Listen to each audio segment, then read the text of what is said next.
শুভ দুপুর বন্ধুরা, কেমন আছেন সবাই? দুপুরবেলা আজকে কি দিয়ে খাইতেছি আপনাদের সাথে একটু শেয়ার করি।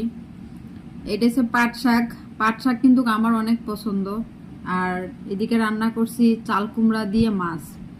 তো অনেকদিন পরে একটু ফ্রি টাইম পাইলাম, ভাবলাম যে খাই আপনাদের সাথে একটু শেয়ার করি। আপনারা খাইছেন কিনা অবশ্যই জানাবেন। আমি তো রান্না তেমন একটা পারি না, তাও আজকে নিজে রান্না করলাম। অবসর একটু টাইম পাইছি, হাফ বেলা ডিউটি, ভাবলাম এই ফাঁকে রান্নাও করি, খাওয়ার সময় আপনাদের সাথে একটু শেয়ার করব। তো দুপুরবেলা আপনারা খাইছেন কিনা অবশ্যই জানাবেন। আর পাট শাক তো তিতা পাট শাক সেই মজা।